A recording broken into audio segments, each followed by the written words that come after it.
Barack Obama, Dreams from My Father, A Story of Race and Inheritance. This wasn't the story that was supposed to be written. When Barack Obama secured a book contract back in the early 1990s, he was still in law school and recently named the very first black president of the Harvard Law Review. When this selection made the national news, a few publishers became interested in the young man who was having such an impact. So he agreed to take a year off after graduation to write a book about the state of race relations in America. The book that was published, however, was quite different. What began as an analysis of race relations became a reflective journey through Obama's own experiences growing up. Born at a time when his parents' marriage could have been considered a crime in several states, young Barry Obama grew up a careful observer of life on two sides of the Pacific and on all sides of the racial divide, during decades of profound historic struggles and change. This blink dives into Obama's journey to find his own place in the world by understanding the father for whom he was named. It explores how this journey unlocked the host of family secrets and intergenerational struggles that brought Obama into the world and why the perspective he gained along the way became a guiding force on the path to becoming U.S. president. Very American Dreams. Hawaii in 1961 was the stuff of holiday dreams and Kodachrome postcards for mainland Americans. When one family welcomed a son into the world there in August, his very existence was the manifestation of several American dreams. One dream had lured a young man all the way from Kenya in 1959 to the University of Hawaii, where he became the first black student. Another had drawn the family of Ann Dunham all the way from Kansas to Honolulu. When Ann met that young foreign student, Barack Obama, he was an already married international scholarship recipient studying econometrics, and she was a local student. They attended the same Russian class, and soon Ann was bringing him home for family dinner in the guise of offering hospitality to a foreign student far from home. Before long, Ann and Barack were a couple. They married in February of 1961, just 6 months before Barack Obama Jr. was born. Less than 2 years later, Barack Sr. would leave to attend graduate school at Harvard University. After the couple divorced in 1964, he returned to Kenya. Meanwhile, Ann returned home to her parents in Hawaii with her young son. But by 1965, Ann had met another foreign exchange student, Lolo Sutoro, from Indonesia, who was doing graduate work in geography at the university. The couple married that year, and by 1967, Ann and Barack Jr. moved to Indonesia to start a new chapter. For 6 years, Barack, now registered at school under the anglicized name Barry, ran with Jakarta's children through the chaotic streets and studied Indonesian. From beggars and bullies to the life-or-death struggles of his own stepfather Lolo, he learned about the realities awaiting him. A quiet and stoic man, Lolo taught Barry that life would be tough and that he needed to be ready for it. These words would become prophetic sooner than a young boy of 8 or 9 could ever imagine. During those years, Ann took care to ensure young Barry learned English. She understood how important the language was for his future education. But waking up at 4 a.m. to study via correspondence course was Barry's least favorite part of his childhood. There were many more challenges in raising a young son in Indonesia, however, including access to adequate health care and infrastructure. So it was only a matter of time before Ann announced that Barry's life was about to change again. Stranger in a Strange Land. When he was just 10 years old, Barry returned to Hawaii to live with Ann's parents, initially without the rest of the family. While relieved that he would no longer be rising before dawn to study, the move meant stepping into the unfamiliar once again, this time utterly alone. Moving in with his grandparents made Barry realize how much of his early life had been shaped by the many children that surrounded him in Indonesia. Life with Ann's parents, Madeline and Stanley Dunham, was marked by a quiet, solid, Midwest calm that was a stark contrast to the chaos of Jakarta. By the time Barry came to live with Madeline and Stanley, they had already adjusted to Ann's choices: to marry an African man, divorce him, marry Lolo, and find a new life in Indonesia. They were family, plain and simple. And while racism was apparent to them, they did their best to ignore it. Barry felt safe, wrapped in their middle-class cocoon. During the fall term of 1971, Barry was welcomed into Punahou Academy, the prestigious prep school for Hawaii's elite. It was at Punahou that a teacher first called Barry Barack, asking which name he preferred. He chose to stick with Barry, yet this innocent inquiry about his name led to questions about Barry's Kenyan father. Without memories of his own to go by, it was at Punahou that Barry first started making up tales about his origins. He would enthrall his fellow students with stories of his father, now a Kenyan prince, and his grandfather, an imaginary tribal chief. One of only 2 black students at the academy, the curiosity of his fellow students helped him feel a little special. So, when Barack Sr. wrote out of the blue to say he was visiting Hawaii for Christmas that year, his son imagined that his lies would be exposed. Even more, his father would arrive just 2 weeks after Anne was scheduled to return to Honolulu with Barry's baby stepsister so that she could pursue graduate school at the university. From an isolated child living alone with his grandparents to a full house complete with long-lost father, Barry's world was about to rock once again. First, contact. The father of Barry's young imagination was not the man who arrived that December in 1971. The trip to America was part of Barack Sr.'s recuperation from a serious car accident, which had left him with a pronounced limp. But with his long limbs comfortably in an armchair and his thin legs crossed, he spoke intelligently and eloquently about politics, culture, and history. Barack Sr. could elevate everyone around him, including young Barry. As for a father-son relationship, the month-long visit was too short to forge anything but a fleeting impression. There was a certain shyness on both sides, the chasm between them considerable after a decade. Barack was impressed with Barry's studies, but openly disdainful of other things, and authoritarian in his approach. With Christmas on the horizon, one evening, Barry settled in to watch The Grinch Who Stole Christmas. Barack Sr. openly objected to his son watching too much television and not studying, even at Christmas.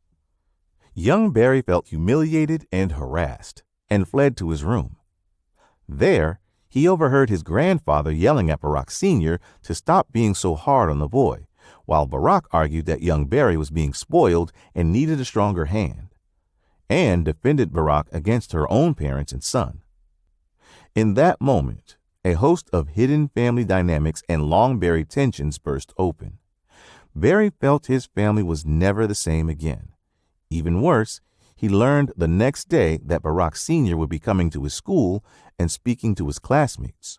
He collapsed inwardly at the thought of his own carefully crafted origin stories being exposed as lies and the humiliation and ridicule awaiting him. What happened instead was that Barack Sr. was a gracious and intelligent guest. He shared stories about Kenya, evoking the unique wildlife and natural beauty of the land. He described the people's struggle for freedom against unjust colonial rule and the rich history of his own people, the Luo tribe. Barry's classmates were enthralled and his teachers impressed.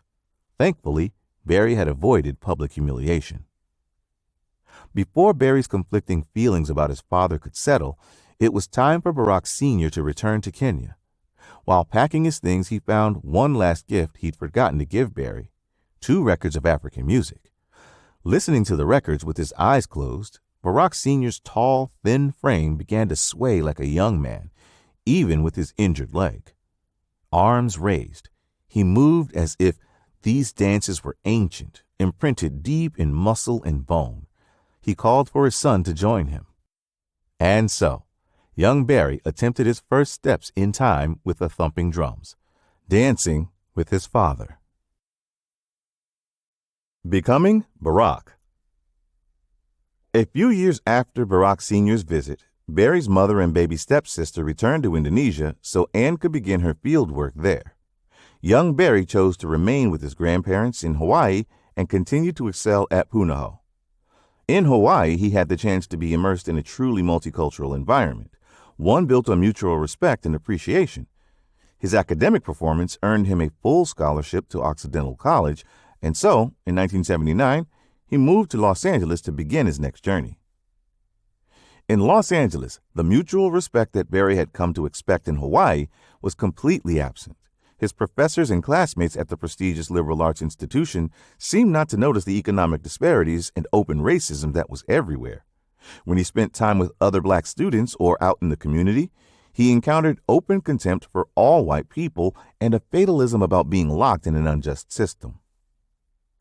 In 1981, he participated in a campus divestment protest over South African apartheid, but eventually, the tension between his liberal arts institution and life in Los Angeles became too much. Disillusioned, he learned of an exchange program that would allow him to finish his studies at Columbia University. While he held little hope that a Columbia education would be more in alignment with his own perspective, at least he'd be in New York City. It was there that the questions which had been brewing for almost 2 decades came bubbling to the surface. It was in New York that he felt the pull toward a deeper relationship with his father in Nairobi. And there, he started to yearn for a sense of belonging, a sense of home. Being both white and black, or neither fully one nor the other, became increasingly complicated as young Barry grew into a man. He became more aware of the history of racial struggle and oppression, and chose to reclaim his name, now introducing himself as Barack. It was also during his college years that he received an unexpected phone call from abroad. Over the crackling phone line, a woman introduced herself as Aunt Jane in Nairobi. She was calling to inform him that Barack Sr. had passed away in a car accident. After delivering the news, she quickly hung up, leaving young Barack to process the loss of a man he hadn't seen since 1971, and from whom just a few sparse letters survived. And who was Aunt Jane? The sudden convergence of his life in the U.S. and an unknown family in Kenya left a lasting impression, one that would draw young Barack to the continent just a few years later. Finding community. Graduating from Columbia in 1983 with a double major in political science and English literature, Barack watched as his college friends took up prestigious careers in sectors like finance, while he announced a career path that was in community organizing. The problem was, this wasn't really a job category, and no one quite understood his choice. Barack's college friends thought of community organizing or politics as a no-win career. Too much effort for too little payoff. Meanwhile, his black friends and colleagues cautioned him about choosing a career that could very easily keep him impoverished. Without money, it was much harder to create impact, let alone lasting change. But when he was hired in 1985 to head up an interfaith community project in Chicago, he settled into his new work with energy and hope. It was in Chicago that he first understood how deeply intertwined America's problems with race and class truly were. As he organized tutoring programs in Chicago schools, he saw how quickly children lost hope in the under-resourced and crumbling ones. While planning tenants' rights initiatives, he saw how many young men seemed to have nothing to do in the middle of the day, already convinced there was no future for them. Meanwhile, his position in an interfaith organizing effort drew him into the orbit of pastors and leaders who dealt in hope on a daily basis. He attended churches where voices blending in glorious harmony were accompanied by swaying bodies, raised arms, and beaming faces, singing words like, "I'm so glad that Jesus lifted me." Yet every conversation with a pastor, priest, or fellow organizer raised similar questions. Why are you in this fight, Barack? What are you doing here? Barack was a bit of an anomaly. He was successful as an organizer, but hadn't grown up in Chicago. He had no personal connection to the cause. Every time these questions were asked, they highlighted some long unanswered mysteries about Barack's own origins. Which is why, after just 3 years, he announced his departure from Chicago to attend Harvard Law School. It was the career move many expected from the bright young political mind. Less expected was the one caveat that before law school, he would go to Kenya and seek out the family he had long known about but hadn't yet met. It was time to go home, in a sense, to a place he had never been. The Other Side. When Barack arrived at Kenyatta International Airport without his luggage, it was with anticipation but few expectations. His lost luggage required a visit to the office, and the clerk there had known his father during his time in Nairobi. Within minutes of arriving in Kenya, Barack experienced the first occasion that his last name brought a sense of comfort and connection instead of highlighting his foreignness. The feeling of connection only increased as he passed through customs and was greeted by an enthusiastic aunt waving from the arrivals terminal. His half-sister Alma was there too. Barack had connected with her a few years earlier over the phone in New York after the tragic death of their other half-brother in a road accident. Conversations with her had been a powerful draw for him to meet the rest of his family, and she remained beside him through the trip as interpreter, guide, and companion. It was through Alma that he heard the story of his other grandfather, Hussein Onyango Obama, who was a successful farmer and elder of the Luo people, about his many wives and their children, and their struggles during British colonial rule. Some stories went back even further, to the time before, when the Luo were cattle herders like the Maasai, and not farmers like today. He was also told of the inheritance struggles that caused the family rift after his father's death, of the intergenerational anger between Onyango and Barack Sr., when the latter learned English and chose working for the colonials instead of building his own hut and farming the ancestral lands. Onyango's family became divided, and many generations were still feeling the impact. It was during his last days in Nairobi that young Barack had a conversation that would stick with him forever. Asking his sister Alma for more information about the Luo people, she suggested visiting an old professor of hers, Dr. Rukia Odero. Rukia had been a friend of Barack Sr. and invited the siblings for dinner and conversation. It was Rukia who asked Barack if he was disappointed during his time in Kenya, noting that many Black Americans come to Kenya in search of an authentic experience of Africa, but what they find is far more complex. Everyone, it seems, wants to connect with their home culture, yet cultures refuse to freeze in time. British colonialism had left scars, yes, but some of them came from the Kenyan people's own defensiveness, clinging to things like polygamy and collective land ownership that kept subsequent generations impoverished and divided. She told Barack that she didn't care so much about whether or not her daughter was authentically anything besides herself, that she should be free to be whoever she is, not conform to any tradition, Kenyan or otherwise. In these words, Barack heard his own challenge articulated, one he was willing to carry back with him as he returned to America and entered Harvard Law School. He would follow in his father's footsteps while carving out a unique path for himself, a journey that would take him all the way to the Oval Office.